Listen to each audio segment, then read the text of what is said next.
bonjour à tous, merci d'être là. Je suis Olivier Scala, promo 1999, ça va vous paraître bien loin tout ça. Je remercie Paul et Patoun de m'avoir mené ici, ça faisait quelques mois qu'ils me draguaient, que je me laissais pas faire, et donc j'ai fini par craquer. Donc là, promo 99, aujourd'hui en 2015, je suis design manager de Sagemcom. Et tout ça, raconter mon parcours, je pense que c'est intéressant, et pour moi et pour vous. Vous n'êtes pas très nombreux, mais je voulais commencer cette conférence en vous disant que vous n'êtes pas obligé d'être là. Si vous avez mieux à faire, sortez. Si vous voulez venir échanger avec moi et profiter de ce que j'ai à vous raconter, restez. Je me rappelle comment c'est d'être un Stratos, je me rappelle de tout ce qu'il y a à faire, de la masse de boulot monstrueuse qu'on vous donne. Je sais que vous avez tout à réussir, vos études, qui vont amener votre vie professionnelle. Vous avez à réussir votre jeunesse. Là, vous avez l'âge qu'on regrettera ensuite toute sa vie. Il faut en profiter à fond. Vous avez à réussir vos amours, parce que c'est ce qui est le plus important sur cette petite planète. Donc si vous avez un rendu demain et que vous êtes en train de me dire qu'est-ce que je fais ici, sortez, il n'y a pas de souci, avec ça. Il va y avoir des directeurs ici. Où qu'il est? Ouais, il y a une affaire aussi. Ce sera plus mieux. Bref, donc si vous estimez avoir mieux à faire, sortez, personne ne vous oblige à être ici, et si vous restez, je suis très content que vous soyez là, on va pouvoir échanger. Ce sera bon comme pour vous comme pour moi. Je voulais commencer aussi en vous disant que je suis comme vous. Si vous êtes dans cette école, apprenti designer, futur designer, c'est que on a tous un terreau commun. Si on a envie de devenir designer, on est tous un peu des super-héros. On est différents des autres gens dans la vie normale autour de nous. Si vous êtes designer, si vous avez envie de devenir designer, c'est que vous êtes... alors j'ai commencé à lire un petit peu mes notes aussi, je vais un peu résumer là, mais c'est que vous êtes sensible, vous êtes plus sensible que la plupart des gens. Si on veut faire ce métier-là, c'est qu'on ressent plein de choses, on capte plein de choses. Ensuite, si vous voulez faire ce métier-là, c'est que vous êtes insatisfait. C'est-à-dire que quand on veut faire ça, c'est que le monde dans lequel on est ne va pas. On remarque plein de choses qui ne conviennent pas, des objets, des interactions humaines, des applications, je ne sais pas, mais voilà, on remarque plein de choses où on se dit on peut faire mieux. Ça, c'est aussi un de nos pouvoirs. Non seulement on voit ce qui ne va pas, mais on a des idées sur comment on pourrait faire autrement, comment on pourrait améliorer les choses. Et ça ne s'arrête pas là. Non seulement on a ces idées-là, mais en plus, on sait les communiquer. C'est-à-dire qu'en général, on est tous au moins un peu doués pour le dessin si on est ici. Mais pas forcément, on a d'autres façons de communiquer les choses qui font partie de nos dons. L'école, pendant 5 ans, va vous aider à faire fructifier tout ça. Et donc ce monde qui ne nous va pas, ces idées pour l'améliorer, la façon de les montrer, de les communiquer, de les argumenter, c'est déjà pas mal, mais le dernier truc qui nous anime tous ensemble, c'est qu'on veut y arriver, qu'on veut aboutir. C'est-à-dire que ces idées, pour améliorer ce monde, on veut qu'elles existent. On veut les voir sur le marché si c'est des produits, on veut des meilleures bagnoles si on veut faire du transport, on veut des meilleures applications, on veut changer le monde. Et ça, c'est, je dirais, la base commune à tous les designers que nous apprend l'école. Et malgré ce terreau commun, au bout de 15 ans d'expérience, je peux vous assurer que je ne connais pas 2 designers qui font le même boulot. On est tous, au final, dans notre métier, dans notre façon de faire, très différents. Évidemment, parce qu'on va faire des choses différentes, mais même pour les personnes qui bossent dans le même domaine, on utilise différents outils, et puis on a tout simplement notre propre personnalité qui nous amène à gérer les choses différemment. Et du coup, alors ça me rappelle une question amusante que nous posait à nous élèves le directeur de la première école que j'ai fréquentée. Je vous montrerai après, je n'ai pas fait que Strat moi dans ma vie. Il entrait par hasard dans les salles de classe et il demandait qu'est-ce que le design. Alors ça nous fait un peu peur à nous élèves parce que justement c'est ce qu'on espérait qu'ils nous apprennent. Mais bon, avec l'expérience, j'ai un peu mieux compris sa question. Et puis j'ai un début de réponse qui n'en est pas une en fait, c'est que je crois que le design, c'est ce que font les designers. On ne peut pas répondre autre chose que ça. On parce que le design, quand je suis sorti en 1999, n'a plus grand chose à voir avec la façon dont on le fait aujourd'hui. Les sujets qui touchent sont beaucoup plus vastes, et tout bêtement, je pense que quand vous sortirez, le design, ce sera encore une fois ce que vous en faites. On peut faire, tout faire avec le design, avec la façon de penser le design. Oui, ça c'était une question que je voulais vous poser, que je crois que j'ai sauté. Je voulais savoir qui est là parmi nous ce soir. En quelle promo est-ce que vous êtes? Est-ce qu'il y a des premières années? Je me demandais s'il y avait des vieux, c'était des premières années. Est-ce qu'il y a des deuxièmes? D'accord, troisième, quatrième. Ils sont à l'étranger. Cinquième.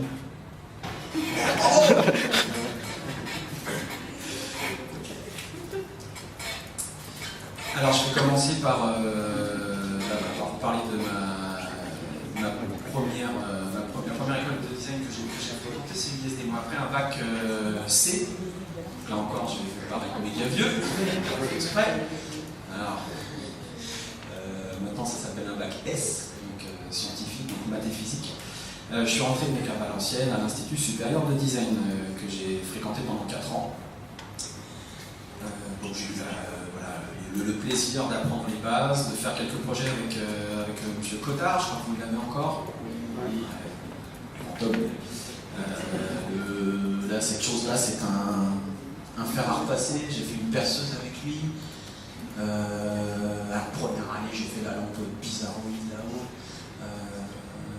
Voilà, une des réussites, on va dire, de ces 4 années à Valenciennes. Enfin, un des petits trucs qui m'a un peu sorti du lot, qui était sympa, c'est la Twingo, là, parce que j'ai gagné un concours de graphisme qu'il y avait en première année pour réaliser cette voiture promotionnelle pour le CARAC, école des métiers d'automobile d'Argenteuil, qui était sympa parce que il y avait mon petit nom sur la voiture, et puis surtout cette voiture, j'ai croisée pendant 10 ans dans tous les salons après. Donc bon, c'était assez sympa de voir pour la première fois ce que je faisais qui existait. Au cours de ces années à l'ISD, j'ai réalisé mon premier stage chez un ami de mon père, designer, Lionel Lebovici, qui était un mec absolument génial, qui n'est plus parmi nous malheureusement, mais qui m'a accueilli pendant 3 mois d'été et qui m'a fait rêver, qui m'a confirmé que c'est bien ce métier-là que je voulais faire. C'était un designer, artiste, artisan, c'est-à-dire que beaucoup des choses qu'il réalisait étaient faites en un exemplaire, ou en tout cas en pas beaucoup, et c'était des choses complètement folles. Donc là, vous pouvez voir une table et des chaises en forme de couvert hypertrophié. Encore une fois, sa grande idée souvent c'était de prendre un petit objet, de le faire à échelle, je ne sais pas combien, 50 ou quelque chose comme ça, et puis de transformer une pince à linge en assise. On a tout là-haut une lampe géante en forme de prise. Ce mec-là gagnait pas beaucoup d'argent. Mon père fabriquait certaines pièces de ses œuvres. Il ne le payait pas toujours, ou en tout cas pas tout de suite. Il pouvait le payer que seulement une fois qu'il avait payé ses œuvres. Donc il n'était pas bien riche, il faisait malgré tout vivre sa famille, et je me suis dit, voilà, moi c'est ça que je veux faire. Lui, il bouscule tout. Il est complètement givré et il en vit. Il fait vivre sa famille. Je me suis dit, voilà, moi c'est ça que je veux faire aussi. Et petite anecdote qui, je ne sais pas si elle est heureuse ou malheureuse, mais en tout cas, aujourd'hui, ses œuvres s'arrachent à des prix monstrueux. Sa table et ses chaises, là, c'est 150 000 €. Voilà, pour quelqu'un qui avait parfois du mal à payer les gens qui fabriquaient ses œuvres, aujourd'hui, c'est inaccessible. Et c'était une super bonne expérience de vivre quelques mois avec ce monsieur-là. Après l'ISD, j'ai eu la grande chance d'intégrer Strat. Strat m'a appris beaucoup de choses. Strat m'a donné un petit peu plus d'ambition que ce que je pouvais avoir à l'ISD quand je suis arrivé à Strat, donc en 4e année. En gros, j'ai redoublé moi en passant d'une école à l'autre. Je m'en suis repris une de plus dans les dents, mais j'ai pas regretté parce que 2 ans à Strat, on était encore bien meilleur que les 4 à l'ISD. Mon premier sujet ici dans cette école, ça a été de travailler pour Renault, Michelin et la Fuma.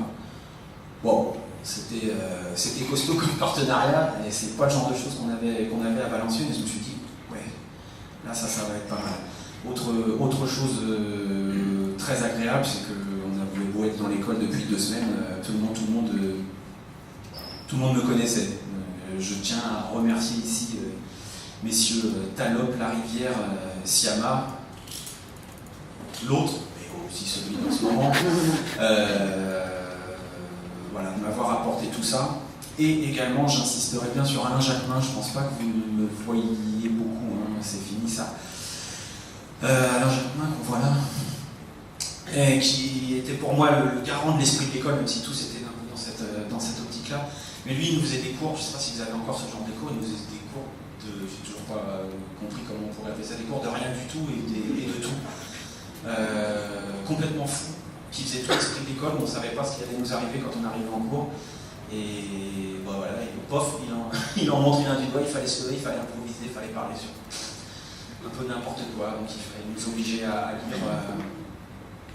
lire les journaux pour pouvoir parler un petit peu de l'actualité, à s'intéresser au monde qui nous entoure. Et ça c'était quand même très très fort. J'ai oublié de vous dire quelque chose. Le diplôme.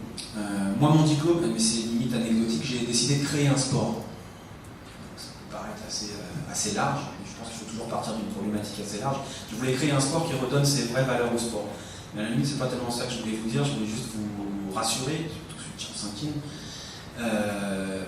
Le diplôme, c'est facile. C'est obligatoirement facile. On a 1 heure pour résumer un an de boulot. Donc, il faut se rendre à l'évidence, c'est facile. Il ne faut pas se perdre dans des petits détails de rien du tout. C'est interdit de faire une charrette la dernière nuit, ni même la dernière semaine. Il faut prévoir tout à l'avance et il faut se le rendre facile. Je passerai voir à la fin de l'année. Ensuite, qu'est-ce que je voulais vous dire là-dessus? J'ai travaillé, et avant de travailler, ça c'est aussi je pense quelque chose qui peut vous intéresser. Je pense que c'est le plus dur. Parmi vous ici, là, parmi vous tous, tout le monde n'ira pas jusqu'en 5e année. Parmi les 5e années, je ne connais pas l'avenir, mais ça je peux vous le prédire, vous sûr. Tout le monde n'ira pas en 5e année. Parmi les 5e années, il y en aura quelques-uns qui n'auront pas le diplôme. Parmi ceux qui auront le diplôme, il y en aura quelques-uns qui ne travailleront jamais dans le design. Dominique n'est pas là, c'est mieux. C'est la pure vérité, c'est la vie normale. S'il y a bien quelque chose, la marche la plus difficile, elle n'est pas tellement dans l'école, elle est après. Elle est transformer toutes ces superbes études que vous aurez faites en votre vie professionnelle pour de vrai. Et moi, mon expérience là-dedans, c'est que j'ai mis 9 mois. Diplômé en 99, j'ai trouvé un boulot en mars 2000. Et quand ça fait 9 mois qu'on est diplômé et qu'on sent la brouette d'après de diplômé qui va venir, si, monsieur Chipalo, eh ben on se dit qu'il est grand temps de trouver. Et si j'ai bien un conseil à vous donner, c'est de ne pas laisser passer votre chance de mettre le pied à l'étrier. C'est dur de trouver un boulot dans ce domaine. Et quand une chance vient, il ne faut pas la rater. Et ça se fait pas mal par le réseau. Moi j'ai passé pendant ces 9 mois, je ne saurais pas dire combien d'entretiens, mais j'ai passé un sacré paquet d'entretiens, j'ai fini régulièrement dans les 2-3 derniers, et puis j'étais pas pris. Je n'étais pas pris parce que celui qui était pris avait déjà fait un stage dans cette boîte-là, où connaissait quelqu'un qui connaissait quelqu'un, enfin bref, ça tombait jamais sur moi, j'ai commencé à me dire, donc là, il va falloir que ça prenne, parce que sinon ça va pas être bon. Et puis, un jour, il y a eu une offre d'emploi pour une petite agence de design qui ne me faisait pas forcément rêver. Je me rappelle, j'avais vu une publicité dans le guide stratégie de l'époque et je m'étais dit, oh là là, je ne vais pas bosser dans cette boîte-là. Bon, c'est là que j'ai été pris. Et je ne le regrette pas du tout parce qu'il a bien fallu, si j'avais raté cette marche-là, je pense que j'aurais peut-être juste jamais fait designer. Ça m'aurait bien embêté quand même. Donc je suis rentré dans cette boîte-là et j'ai pu y rentrer par le réseau. C'est-à-dire que quand j'ai montré mon book aux deux patrons, j'ai cité les professeurs avec qui je réalisais les projets que je montrais. Et je ne le savais pas du tout, mais un des deux patrons connaissait donc Véronique Malcourant, je sais pas si c'est ça. Elle connaissait bien, c'était une amie de sa femme, chose que j'ai zéro chance de savoir à l'avance. Et je pense que le soir même, il l'a appelé, et il a dit oh, j'ai vu un petit jeune là, il est pas mal, il y en a 2-3 bien, il s'appelle Olivier Scala, comment il est celui-là? Et là, bon, là, ça se passait très bien avec Véronique Malcourant, elle dit oh, mais non, il est cool, vas-y, prends-le, il est bon, il est sympa. Et voilà, donc, enfin, le réseau marchait pour moi. C'est pas du piston, mais à un moment, il faut bien se mettre dans la peau de quelqu'un qui doit embaucher quelqu'un d'autre. S'il peut avoir des infos sur un candidat potentiel par un tiers qui le rassure, et ben, je pense que ça lui fait du bien. Donc, découvrez plein de gens, allez voir les gens, allez faire un tas d'entretiens, même quand c'est pas forcément le boulot de vos rêves. Laissez une bonne impression tout au long de vos années, auprès de vos copains, vous ne savez pas ce qu'ils vont devenir. Ils vous sauront peut-être la tête ou ils vous embaucheront dans 15 ans. Non, pas toi. Voilà, dans ce métier, le monde du design, il est tout petit, encore faut-il y entrer. Et quand je suis rentré dans cette petite agence parisienne, dont je vais vous parler un petit peu après, j'ai quand même été trop cynique. Donc, vous ne pouvez pas gagner moins d'argent que moi à ce moment-là. Et quand il va y avoir des parents qui viennent de payer, en ce qui me concerne, 6 années d'études de design, je pense qu'ils, moi aussi, mais eux aussi, ils rêvaient d'autres choses pour démarrer. En tout cas, je l'ai fait et j'ai pas eu à le regretter. Donc je suis rentré chez B2M Design qui finit par s'appeler Nexteo ensuite. J'y ai fait 6 ans. Et puis voilà, j'ai eu les grands. J'ai toujours voulu faire moi du design grand public. Je ne sais pas quelle est votre inspiration, ce que vous voulez faire ici. Mais moi c'est vraiment ce que je voulais faire. Et dans les débuts dans cette agence, j'ai eu la chance de voir sortir cette multiprise là, colorée orange, avec plusieurs couleurs. Et là, je me suis dit, quand j'ai vu ce petit produit de rien du tout dans les rayons, je me suis dit, waouh, ça y est, j'ai pris ma place dans ce monde. Il y a une usine qui fabrique l'objet que j'ai dessiné. Il y a des bateaux qui l'amènent dans les boutiques, il y a des gens qui le mettent dans les rayons, et il y a des gens qui le prennent pour l'emmener jusqu'à la caisse et qui l'utilisent tous les jours chez eux. Et ça, moi, c'est vraiment ce que je voulais faire. Et ça, c'était un grand moment de voir enfin un produit qui sort. Là, vous avez d'autres petites choses sur lesquelles on travaillait dans cette agence. Je vous parle juste de la cabine téléphonique avec les portes bleues que vous voyez là-bas, parce que là, ça c'est assez rigolo. Dans cette agence, on était tombé sur un concours de design pour la cabine téléphonique de la ville de Shanghai. Mais on a trouvé le concours le jour de la clôture du concours.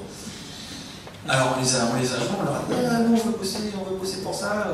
Ils nous ont dit bon ok, allez, on vous file 3 jours supplémentaires. Bon alors on a bossé comme des fous pendant 3 jours, on a envoyé, et puis voilà, on a gagné le concours. On s'est dit wow, pas mal, mais le truc fou, c'est qu'un mois plus tard, les Chinois ils nous ont envoyé une photo du premier proto de la cabine téléphonique dans la rue. Alors on s'est dit ah oui quand même, ils sont énervés, ils sont costauds. Et puis du coup, cette bonne expérience avec la Chine a pu continuer au sein de cette première agence.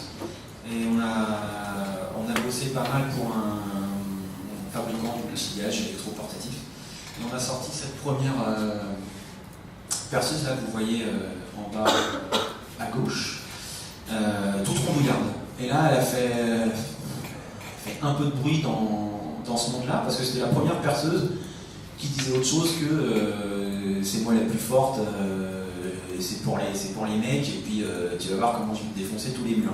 Non, nous on a fait autre chose. C'est vrai qu'aujourd'hui ça paraît évident, mais à l'époque les femmes commençaient tout juste à se mettre un peu aussi au bricolage, au do it yourself, etc. Donc une perceuse un peu plus rondouillarde, un peu plus sympa, qui te dit plutôt allez viens, je vais t'aider à faire un truc.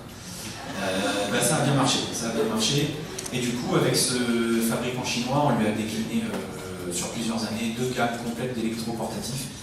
Donc là ce que vous voyez, ça peut être assez sympa de voir les quelques croquis qu'on faisait. On passait ensuite en 2D sur Illustrator, Photoshop, 3D, et puis après voilà les produits qui sortaient. Ça m'a surtout permis d'aller faire ma première semaine en Chine, dans cette usine immense, qui n'était pas une usine, c'était un village.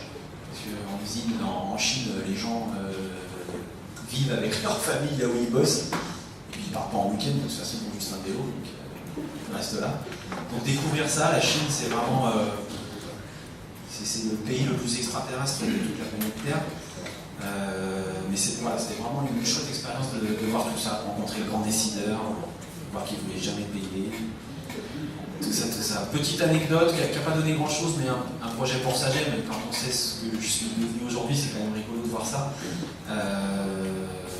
Comme Nexteo faisait le graphisme des packaging pour les téléphones mobiles Sagem, on leur a dit on fait aussi du produit, regardez, on peut vous faire une étude. On leur a fait ces téléphones-là qui paraissent bien vidéos maintenant. Mais je vous jure que ça se faisait à l'époque. Et surtout, ça m'a permis, c'est assez petite anecdote rigolote, d'aller présenter à l'endroit, dans la salle de réunion, qui allait être mon lieu de travail 3 ans plus tard. Une autre petite anecdote chinoise, donc ce poste radio CD à l'effigie de Mickey, que j'ai découvert un jour en me baladant dans un Disney Store, c'est moi qui l'ai dessiné, mais personne ne le sait.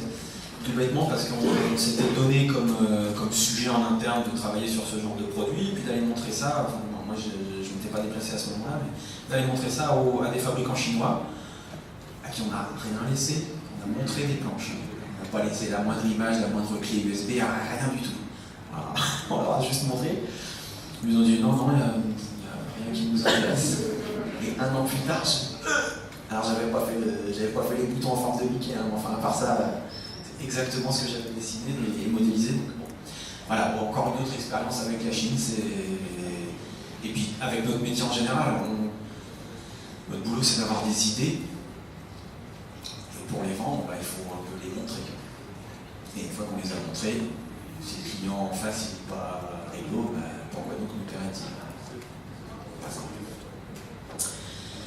Après 6 ans dans cette petite agence-là, j'ai eu envie de passer un cap, parce que je vous résume 6 ans quand même assez rapidement. Quand on est dans une petite agence de design comme ça, 2 designers produits, 4 graphistes, on était 12-15 en tout, il y a beaucoup de boulot qui n'aboutit jamais. Donc j'avais envie de progresser, je connaissais bien le process, je me sentais assez fort pour aller attaquer autre chose, quelque chose de plus costaud.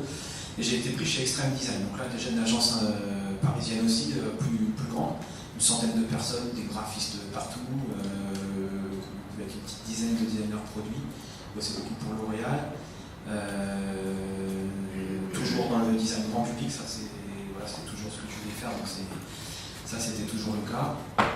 Et alors expérience beaucoup plus difficile, je ne vais pas forcément trop m'étaler là-dessus, mais je sais pas, un management qui m'a pas bien convenu. J'ai un process qui datait de 1985 à peu près, donc j'ai eu du mal à... J'ai pas pu montrer mes armes, j'ai pas pu montrer ce que je savais faire. Ils m'ont interdit de faire de la 3D pendant 6 mois, je pense, au moins. Je pense même qu'en 2007, j'ai entendu mon supérieur dire ça va bientôt être l'âge d'or de la 3D. Oui, ça va plus tarder. Bref, j'étais pas bien dans cette agence, mais voilà, je me suis dit, il faut pas partir comme ça, il faut pas lâcher le morceau, il faut absolument que j'ai une ligne potable dans le CV, donc j'y fais un certain temps.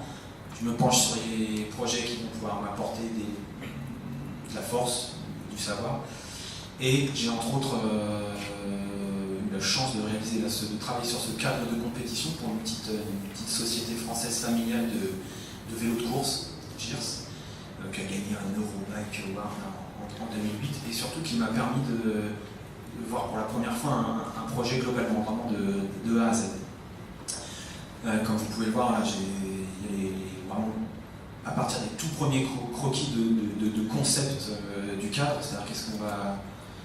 On va parler de concept pour un cadre de vélo, ça peut paraître bizarre, mais qu'est-ce que le cadre va dire en termes de puissance, en termes de confort. Et ils ont une présentation chez le client, ils ont bien apprécié un des thèmes, passer en 2D, rencontrer les sportifs, c'est des malades mentaux, les cyclistes. Quand ils font une course de 5 heures et qu'ils perdent pour 10 cm, je peux vous dire que si le cadre il peut peser 0,3 g de moins, ils se disent qu'ils auraient gagné les 10 cm et que c'est eux qui auraient gagné la course. Donc, hyper intéressant de rencontrer des gens comme ça. J'ai travaillé chaque section du cadre avec une aérodynamicienne, donc ça c'était vraiment super intéressant aussi. J'ai gérer la modélisation du cadre avec un modeleur externe qui bossait sur Alias. Donc encore une fois, là, chaque détail du cadre a été maîtrisé, et puis voilà, le vélo est sorti. C'est un vélo de course qui coûte le prix d'une petite voiture, hein. Et il gagne des courses, donc je suis encore en lien avec les personnes pour qui j'ai fait ça. Et voilà, quand le vélo gagne une course, je suis au courant, et ça c'est quand même très sympathique aussi, c'était vraiment un beau projet. J'ai fait le nom du vélo, j'ai fait le graphisme, nouveau graphisme de la marque, bon bref, quelque chose de vraiment important, c'est assez global. Dans cette boîte-là, on bossait aussi pour des camping-cars, ça va faire un petit peu de transport, qui met. Alors le camping-car, ce qui est rigolo, c'est qu'on travaille les camping-cars par morceaux. Donc sur celui-là, j'ai fait l'avant. Je ne me demandez pas pourquoi, je ne sais pas pourquoi ça ne se réfléchit pas vraiment d'un seul coup. Et là, encore une fois, encore tous les étés, j'en croise au moins un sur la route des vacances. Et là, c'est sympa de voir que ce qui est sorti de ma tête existe. J'ai également réalisé l'arrière de celui-ci, là, qui a été important pour moi dans cette agence-là, parce que, voilà, encore une fois, j'ai passé 6 mois difficiles dans cette agence. Et ce produit-là a été ma première créa qui a été prise par un client et qui a pu montrer à mon supérieur que je pouvais rapporter aussi de l'argent à la boîte, parce que ça fait beaucoup de on n'est pas là pour autre chose que de faire gagner de l'argent à notre société. Hein. On veut changer le monde, mais non, on est surtout là pour faire gagner de l'argent à notre société. C'est pour ça qu'on y a. Quelques autres projets sur lesquels j'ai pu bosser dans cette agence-là. Voilà, il y avait de l'avant-train, il y avait un peu de tout, de la chaudière de Dietrich, et encore une fois, projet important vis-à-vis de ce que je suis devenu, la Darty Box, là-haut pour Sagem, qui m'a permis de bosser vraiment en corrélation avec le BE du client directement, et que j'ai eu la fierté, encore une fois, de voir dans les boutiques, et qui m'a permis, au bout de 2 ans, dans cette agence, d'aller me présenter auprès de Sagem, en leur disant, voilà, j'ai déjà bossé plusieurs fois avec la Chine, j'ai bossé plusieurs fois avec vos équipes, je sais faire le boulot que vous allez me demander. Donc là, encore une fois, même si ce n'était pas tout à fait aussi défini que pour ma première embauche, il y a eu une sorte de réseau qui a fait que j'ai pu avoir ce boulot-là. Je pense qu'il y a aussi le fait que je voulais tellement ce boulot-là, je leur ai dit, vous pouvez me payer n'importe quoi, je viendrai. Parce que je veux aussi, mais pas que ça.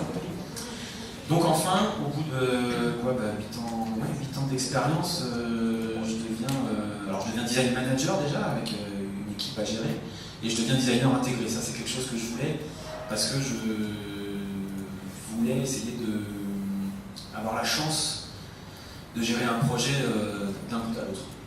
Le problème quand on bosse en agence, c'est que en général, on fait une créa, on la donne au client, et puis des fois, on ne sait pas pourquoi, elle ne sort pas, ou elle sort différemment de ce qu'on a fait, parce qu'il y a obligatoirement une différence entre ce qu'on pond au départ et puis ce qui peut exister à la fin. Mais quand on est en agence, parfois, si le client ne revient pas vers nous, on ne sait pas pourquoi il a été modifié. Chez Sagemcom, un des grands plaisirs, c'est d'être là dès le début, dès le brief, de suivre toute la vie, toute la naissance du produit, de savoir pourquoi il s'est vendu ou pas vendu, etc. Donc enfin, j'arrive chez Sagemcom et je deviens intégré. C'est la chance depuis 8 ans de sortir, je pense, une dizaine de produits par an. Ça c'est quand même bien sympathique. Des produits qui, quand ils ne marchent pas, se vendent à quelques, je pense à 10 000 exemplaires si c'est pas un succès. Mais si c'est une tuerie, pour certaines box, on fait des millions. Donc voilà, moi qui voulais toucher le plus de monde possible, je suis quand même tout à fait satisfait d'être arrivé là-dedans, dans cette boîte-là, et de faire partie d'une équipe. Un des plaisirs d'être dans cette boîte, c'est de côtoyer le design management, de côtoyer des experts, j'ai fait la liste là, des experts en acoustique, en électronique, en mécanique, en thermique, des gens des achats dès le début d'un projet. Si tu as une idée, tu peux aller voir si le prix va pouvoir correspondre ou pas. Les gens du marketing sont là dès le début, les commerciaux nous disent ce dont ils auraient besoin, ou si ça marche ou pas. Donc ça, je trouve que c'est vraiment super riche par rapport à notre métier. Donc manager aussi, ça c'était nouveau pour moi. J'ai managé jusqu'à 5 personnes, on était une équipe de 6. Aujourd'hui la crise est passée par là, on ne manage plus que superbe Jérémy Bouquet qui est parmi nous ce soir. Et j'avais résumé notre équipe par les petits personnages, on avait d'ailleurs c'est un travail d'équipe, résumé notre équipe par les petits personnages que vous voyez là. Et c'est rigolo parce que même si maintenant l'équipe n'est plus vraiment là, ce que chaque personnage représente, je pense est assez représentatif de ce qu'on doit amener en tant qu'équipe design dans une boîte, en tout cas comme ça j'aime comme. C'est-à-dire que le premier, avec sa petite ampoule, c'est l'innovation. Voilà, évidemment quand on fait du design, c'est ce qu'on veut faire. Celui avec son petit entonnoir, c'est la folie. Forcément, on a envie d'amener un petit grain de folie. Faire du design, c'est forcément penser autrement. Pour penser autrement, il faut briser des codes. Donc voilà, il faut amener un petit grain de folie. Mais il faut quand même de la rigueur. On est designer industriel, on ne peut pas faire n'importe quoi. Il faut faire des produits réels, donc il faut faire attention à ce qu'on fait. La petite, avec son papillon dans les cheveux, c'est la poésie, parce que surtout dans une boîte comme ça, Gemcom, où c'est des ingénieurs, des commerciaux, on est là pour amener une petite étincelle de poésie dans tout ça. On avait un petit stagiaire qui apprenait avec son clavier, donc lui qui représente le pragmatisme. Parce qu'encore une fois, il y a des lois, il y a des règles qu'on ne peut pas casser. Si certaines, il faut les briser, d'autres, il faut s'y conformer. Et puis la dernière, c'est la beauté, parce qu'on a beau dire que en design, nous les designers, on dit que ce qu'on veut faire, c'est du concept, mais ce que les gens attendent de nous, souvent, et au minimum, c'est de faire du beau. Ça, on ne peut pas y couper, aussi dur soit-il de juger le goût. Donc chez Sagemcom, on a essayé de résumer un petit peu le process. Donc on rentre dans un projet dès le tout début, aussi bien avec le product management qu'avec le marketing, qu'avec les gens de l'innovation ou avec les achats. Comme je vous ai dit tout à l'heure, il y a des fois on peut avoir un début d'idée et savoir est-ce que ça existe, est-ce que ça se fait, est-ce qu'il y a des fabricants qui savent faire ça au bon prix ou pas. On peut le savoir tout de suite dès le début d'un projet parfois. Ça c'est bien agréable. Ensuite, à partir de tout ce brief-là, on part dans la création. Il y a toujours un petit peu de dessin, même si on passe très rapidement en 3D. Alors on peut sur SolidWorks, à partir de... Il y a toujours un peu de créa, même si les délais sont de plus en plus courts. Donc la créa est... Parfois, tu as le temps d'en faire une, que ce soit la bonne. Ça, c'est l'expérience aussi qui permet, je pense, d'aller plus vite à la bonne. Ensuite, quand l'axe créatif est choisi, que ce soit avec le client ou en interne, il y a toute la finalisation, des rendus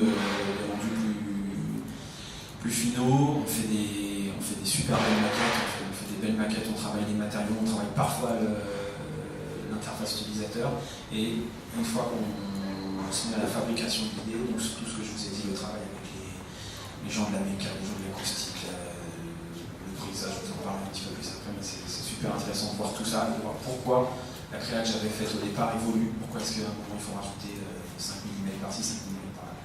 Et ensuite, d'aller encore plus loin que ça, de travailler sur le packaging du produit, sur les pictos qui vont mettre en avant ses points forts, sur le nom, sur le graphisme du nom et sur toute la communication qu'on va faire autour du produit.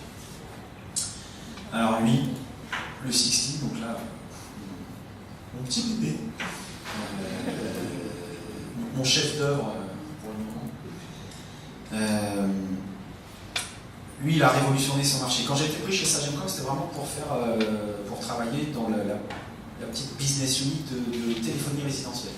Et quand j'ai été me balader dans les rayons de téléphonie résidentielle, je me suis dit, wow, c'est pas la fête. Les téléphones à l'époque, ils étaient tous bien carrés, tous bien noirs, des fois gris, et c'était tout fou, ils étaient un peu blancs. Et je me suis dit, limite, c'est pas grave. On doit certes s'éclater quand on arrive dans un monde où le design est déjà très présent, où on peut aller loin dans ce domaine-là. Mais je me suis dit, non, moi je vais m'éclater à essayer d'amener le design dans un marché où il n'est pas encore beaucoup. Et à force de l'amener, on a réussi à faire ça, qui a complètement révolutionné le marché. C'est-à-dire que dans le marché du téléphone fixe, il y a avant le 60 et puis après le 60, tout le monde nous a suivi. On a montré que ce genre d'idée, de délire pouvait marcher. Et tous les concurrents nous ont plus ou moins suivi, soit simplement dans l'idée de montrer quelque chose avec un peu plus de personnalité, un peu plus d'émotion, soit parfois en copiant allègrement de façon chinoise, très mal faite. Et j'ai pris ça comme une image, mais ça n'était pas. Et on a fait ce produit-là, c'est pareil, en interne, on l'a fait en cachette, ce produit-là, parce qu'il cassait tellement les codes du marché, mais aussi de la façon de faire, qu'il a fallu faire, on a fait un commando. Il y a eu un commando 60. Avec notre meilleur client, Orange. Ça, je vous en parlerai peut-être après, mais bon, bref, il y a eu l'idée de base, on l'a fait avec un product manager, le fabricant en Chine. Et voilà, on était 4 ou 5, pas plus, pour réaliser ce produit. On l'a montré à la fin, une fois prêt. Là, on s'est pris des sacrés peignes dans la tête, parce que tout le monde nous a dit qu'on courait au plantage monstrueux, donc on nous a dit qu'on ne fabriquait pas plus de 5000. Bon, on va en faire 5000. On a sorti ça en novembre 2010. Pour Noël, il y en avait plus. Donc voilà, ça a été un succès immédiat. Je pense qu'il y avait des gens qui en avaient marre d'acheter téléphone fixe de base et qui attendait quelque chose qui sorte un peu de l'ordinaire. Et puis ce téléphone-là, il amenait vraiment ce que les gens attendaient. Je vais vous montrer ça. On a amené ce que les gens voulaient.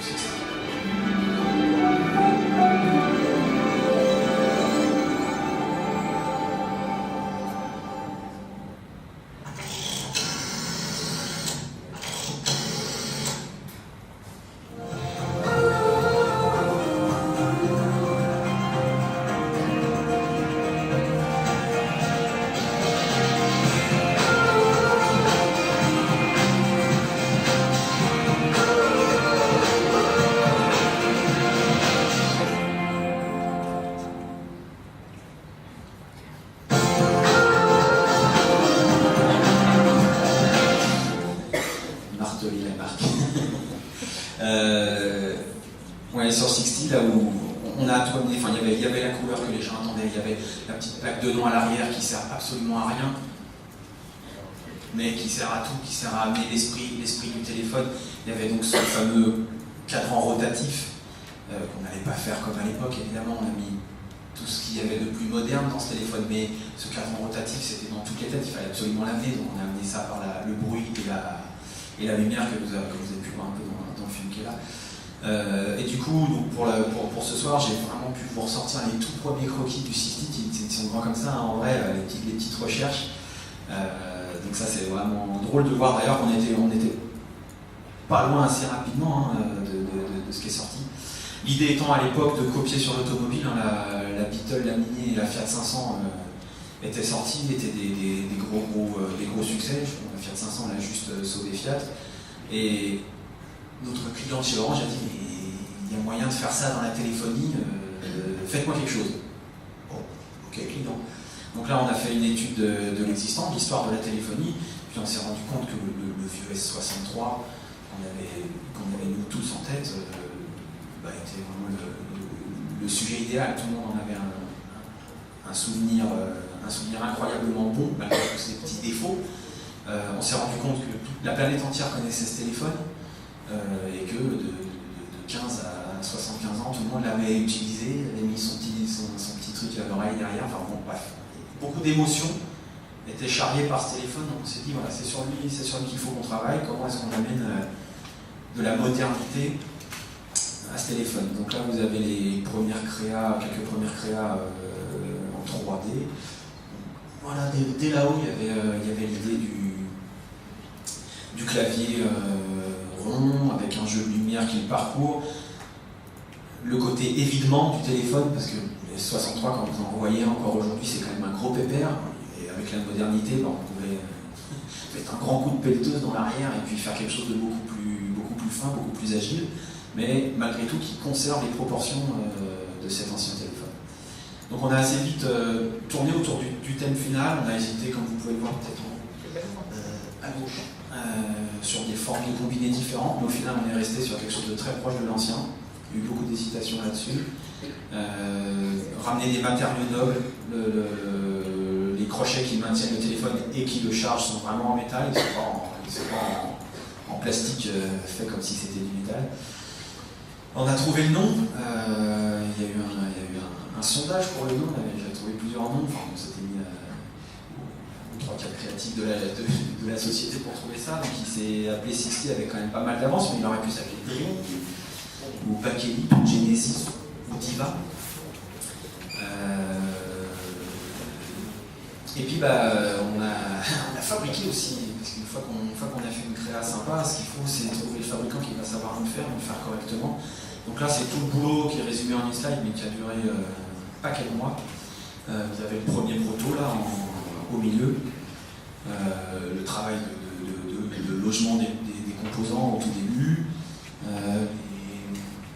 le travail de la méca où là le fabricant nous fait une proposition, on le retravaille avec nos experts en interne et ça va vraiment jusqu'au moindre petit renfort de plastique, est-ce qu'on le met, est-ce qu'on le met pas, comment on met les vis, comment on met les clips, comment est-ce qu'on va diviser le produit, ce que vous avez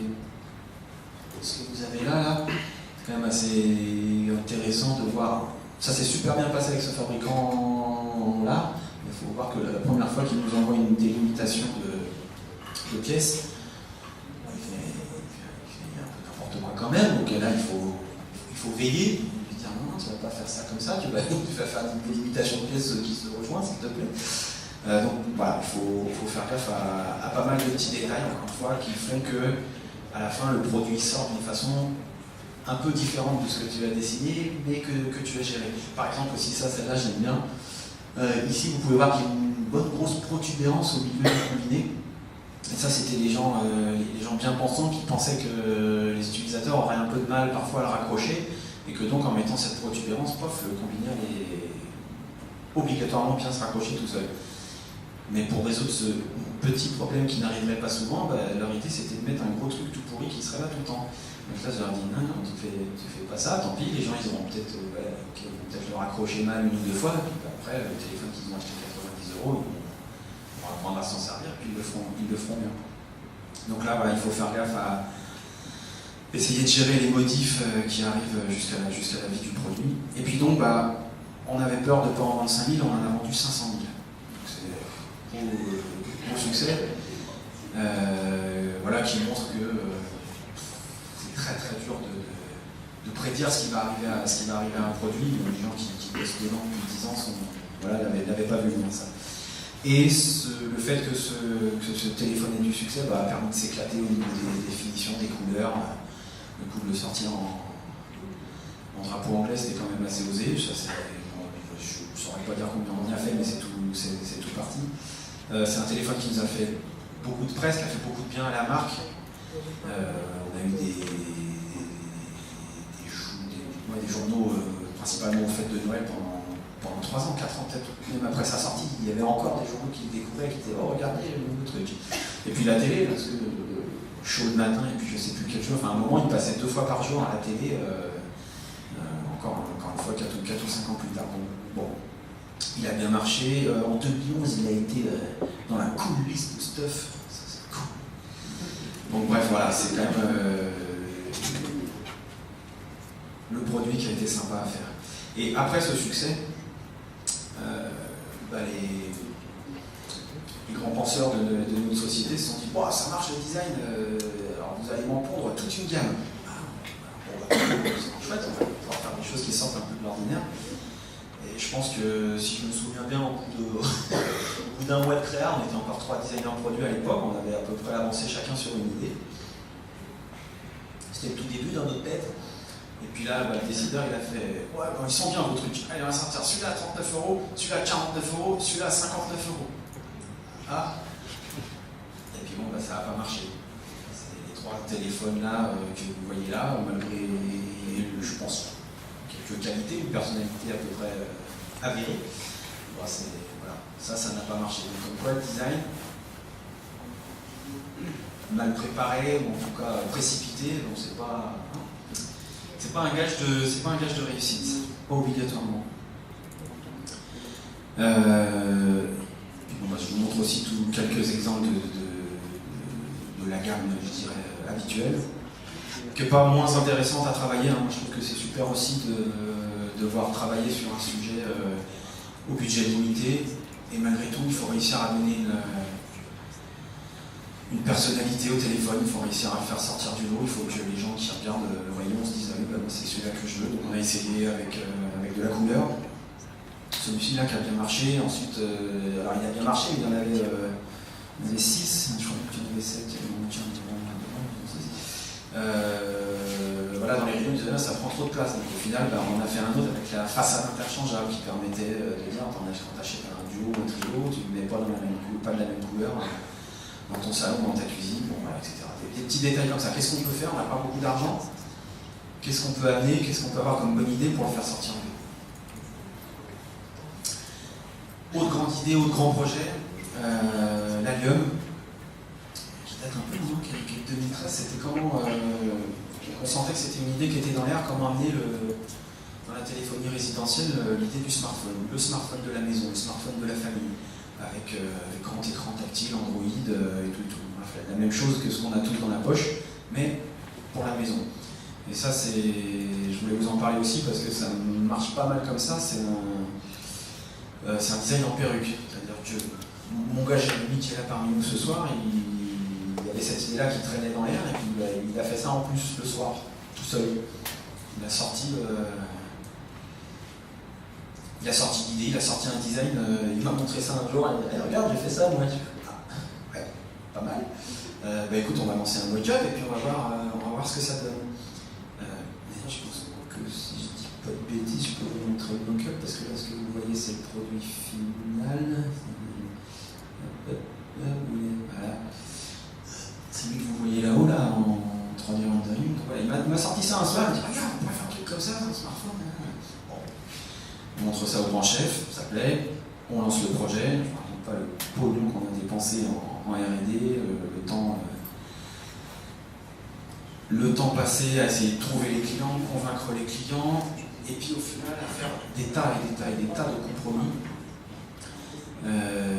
qui font que voilà, le téléphone est finalement sorti comme ça, et il faisait tout ça. Je vais vous montrer ça.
Eh ben, c'est un échec retentissant. J'ai toujours du mal à l'expliquer ce truc-là, parce que j'ai vraiment l'impression que c'est quelque chose que les gens attendaient. La seule explication que je pourrais avoir, c'est qu'à force d'essayer de draguer les clients du monde entier, on a fait compromis sur compromis sur compromis sur compromis, on a essayé de plaire à tout le monde pour au final plaire à personne, ou du moins à très peu de gens. Et un peu en Angleterre où le produit a pris, mais bon voilà, encore un gros échec commercial. Le produit était pas mal, hein. Je vais essayer d'accélérer un peu parce que j'ai le temps qui passe. Ensuite, je vais vous parler du 62, qui est sorti il n'y a pas très longtemps et que forcément, avec le succès du 60, on me demandait depuis pas mal de temps. dont l'idée d'ailleurs n'était pas forcément de remplacer le 60 mais de venir en plus. Et on s'est dit, qu'est-ce qu'on peut bien faire après le 60 ? Le 60, donc comme je l'ai dit, entre guillemets, on a mis une baffe à la concurrence. On s'est dit, il faut qu'on refasse la même chose, il faut qu'on refasse le même pas en avant. Comment est-ce qu'on peut faire ça ? Il faut évidemment garder cet aspect vintage, ou en tout cas ses proportions, mais comment, si le 60 est le petit-fils du S63, le 62, il faut qu'il soit encore une voire deux générations plus tard. Donc comment ramener de la modernité à ça ? Et là, cette planche tendance a montré ce qui me traînait dans la tête, donc de la transparence, de la finesse, de la légèreté, de la lumière. Alors j'ai toujours du mal à le dire, mais des surfaces en ruban qui tournoient les uns autour des autres, qui dessinent un volume, mais un volume du coup très vide. Ça se voit beaucoup dans tous les domaines, architecture, sculpture, voiture, et des matériaux nobles toujours. Si on met du métal, on met du vrai métal. La transparence, faut qu'elle soit super propre. Donc à partir de ça, voilà les premières créas qui ont traîné sur cette idée-là, donc toujours quelque chose de très évidé. D'un point de vue utilisateur, s'il y a bien une chose que les gens nous ont reproché sur le 60, c'est d'avoir fait un téléphone sans fil qui n'est pas vraiment sans fil, puisque tout le clavier est sur la base. Mais en même temps, c'était dur de faire un combiné vintage en lui mettant dessus un clavier et un écran. Donc ce coup-ci, la première ligne du brief, d'un point de vue technique et utilisation, c'était de tout remettre sur le combiné. Donc, du coup, ne pas remettre toutes ces infos-là sur la base. Du coup, qu'est-ce qu'on met sur la base ? Il n'y a plus grand-chose, il n'y a plus grand-chose. Donc on a fait quelques études, on a voulu garder la lumière, garder des effets lumineux. On a fait, chose assez rare, un vrai test Ipsos, un vrai test comment dire, des vrais gens réels de la vraie vie, chose qu'on fait très rarement, trop rarement, qui nous ont permis de faire des choix entre quelque chose de très design et d'un petit peu moins, parce qu'on avait beaucoup d'hésitations. Et puis, moi ce que je trouve assez émouvant, on va en parler après, ce que je vous montre là sur le fond bleu, c'est le premier croquis qui me soit sorti de la tête et qui était l'idée de ce qui est finalement advenu. Le 62 est finalement sorti là à la rentrée, on va dire, comme ceci, donc très aérien, de la transparence, du métal, toutes ces surfaces en ruban qui se tournent les unes autour des autres, on se demande même comment le produit se tient. Un combiné hyper sobre qui contient toutes les fonctions, et au centre tout simplement un écran transparent, on voit complètement au travers, avec des cristaux liquides, dont j'ai dessiné aussi le graphisme, ça c'était sympa à faire aussi.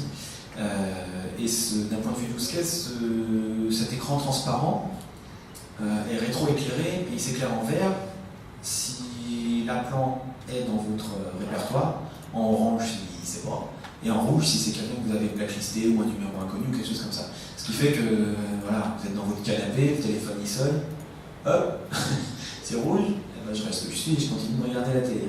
Donc voilà, on a combattu le fait de tout remettre dans le combiné avec cette petite idée-là. Bon voilà, il en rentre que depuis 2 mois, là, donc on ne sait pas encore bien ce que ça va donner. Ça part pas aussi bien que le 60, mais je crois que téléphonie résidentielle, avant de refaire un succès comme le 60, ça va pas être facile. Et on va passer maintenant à la troisième partie de la conférence. Attachez vos ceintures parce qu'on va un peu décoller. Je vous ai montré là sur 62 le croquis que je trouve ça vraiment incroyable de savoir à quel moment nous coule du cerveau, de la tête, l'idée qui va naître. Notre boulot, c'est d'avoir des idées. On va vous payer pour ça. Tous les jours, il va falloir avoir des idées. Alors c'est gratifiant, c'est super, hein. On n'est pas caissière. Hein. On fait tous les jours un boulot différent. Mais c'est ça qui est dur aussi. Tous les jours, il va falloir avoir des idées nouvelles. Et donc à un moment, forcément dans notre métier, on se dit comment est-ce que je peux en avoir plus, ou en tout cas des meilleurs, et au bon moment. Parce qu'encore une fois, la gueule que vous avez vue avant, moi je suis assez persuadé que c'est une bonne idée. Elle n'est peut-être pas arrivée comme il faut, peut-être trop tôt. Donc notre métier à nous, c'est de réussir à avoir la bonne idée au bon moment, pas trop avancé, pas trop peu. Et donc à partir de là, on réfléchit à comment nous on fait pour avoir ces idées, pour en avoir des meilleures, c'est notre métier. Et alors, moi je pense, hypothèse que je vous propose et je serais ravi qu'on en discute après. Je pense qu'on dépasse de nous-mêmes. Je pense que notre cerveau, nos pensées, ne sont pas que là dans notre tête, dans notre cerveau. On dépasse, on envoie des choses. Et nous, designers, s'il y a bien un super pouvoir qu'on a, c'est que toutes ces choses qui dépassent et qui nous entourent, on les capte. Et c'est notre boulot. Notre boulot, c'est de capter les modes, de capter l'air du temps et de le transformer en produit. Et donc moi je me dis, et si nos idées elles nous dépassaient, on émet, on reçoit. J'en veux pour preuve, entre guillemets, toutes ces choses qu'on dit. Alors par quoi je commence? Quand on croise quelqu'un, on est dans la même pièce, puis on a une pensée, puis la personne d'à côté, elle me dit avant. J'allais te dire. Et elle me dit, ouais. C'est que l'idée, en fait, elle était entre nous deux. Je l'ai capté, je l'ai reçu. Il l'a reçu aussi. Il l'a énoncé avant moi. Quand on a un coup de foudre, on croise quelqu'un qu'on n'a jamais vu et crac. Il se passe un truc, qu'est-ce qui peut bien se passer? Qu'est-ce que la personne envoie, qu'on émet, qu'on capte? On a des yeux, on a un nez, et je pense qu'on a aussi des capteurs à idées. Et nous, les designers, on a ces capteurs-là qui sont très forts, qui sont hypertrophiés. Il y a des nez qui créent des parfums qui sentent des milliers de senteurs. Moi, je ne sens pas des milliers. Par contre, a priori, je sais bien capter ce qui m'entoure, les émotions des gens, mon époque. De la même façon que le coup de foudre, il y a des gens qu'on croise et on dit je n'aime pas. Je ne sais pas encore pourquoi, il n'a rien fait, il n'a rien dit, mais je n'aime pas. On dit avec lui le courant passe. Ça c'est quelque chose qu'on dit. Et je crois que c'est réel, le courant il passe, il y a vraiment un truc qui passe. Comme dans la musique. La musique c'est des vibrations qu'on sent, qu'on aime, il y a des accords harmonieux, des accords discordants. Il y a des personnes, il y a des choses avec qui ça se passe bien, c'est harmonieux. Il y en a d'autres avec qui ça se passe mal, c'est discordant.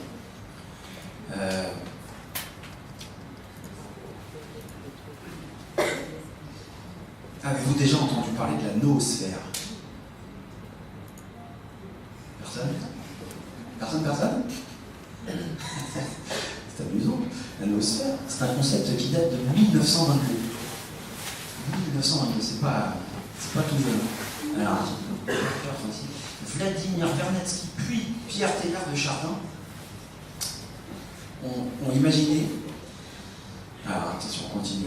Ils se sont dit, voilà, au cours de milliards d'années, la planète Terre s'est formée, la roche, on appelle ça la géosphère. Puis là-dessus est arrivée la nature, la vie, les plantes. On appelle ça la biosphère sur notre planète.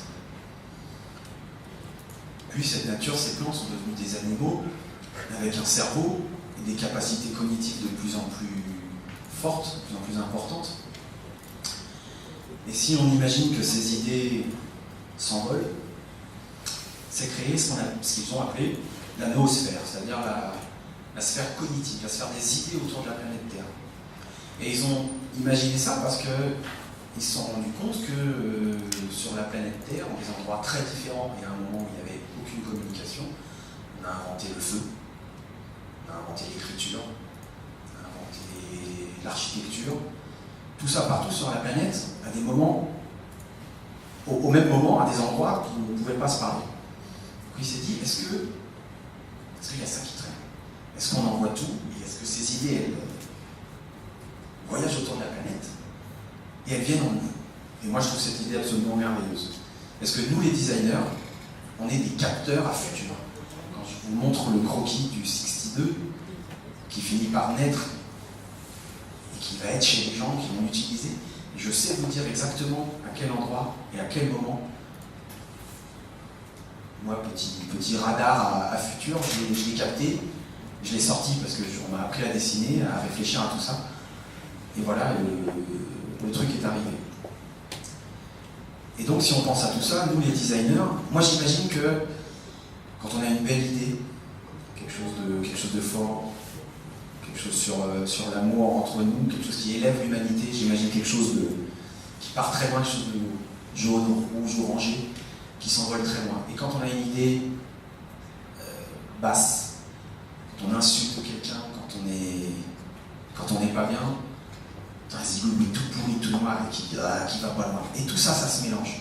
Et on peut très bien arriver dans un endroit et dire là, il y a une atmosphère pesante. Et bien là, j'imagine qu'il n'y a que ça. On croise des fois des personnes qui sont dark et qui, peut-être assis à côté, on se sent pas bien. Et je pense qu'on le capte, on est pour eux. Et voilà, quelqu'un de triste nous donne sa tristesse, quelqu'un de joyeux nous donne sa joie, quelqu'un d'enthousiaste nous donne de l'enthousiasme. Et je pense que ça, vraiment, on communique comme ça. Et donc nous, les designers, on a une grande responsabilité, j'espère, parce que qu'est-ce qu'on fait venir? Qu'est-ce qu'on fait descendre? Si on a le choix, vu que ce qu'on pense, on le dit, on en parle, on l'échafaude entre nous, entre designers, ça, moi c'est ce que j'ai adoré dans les écoles de design et dans mon boulot, c'est faire avancer une idée à plusieurs. Quand la mayonnaise prend, je ne sais pas ce que vous en pensez, vous devez déjà le vivre en tant qu'étudiant, moi j'adore ces moments-là.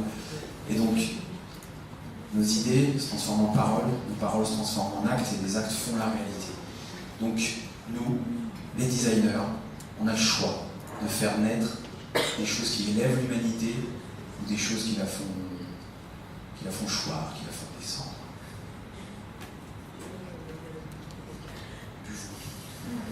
Ah ouais, bien.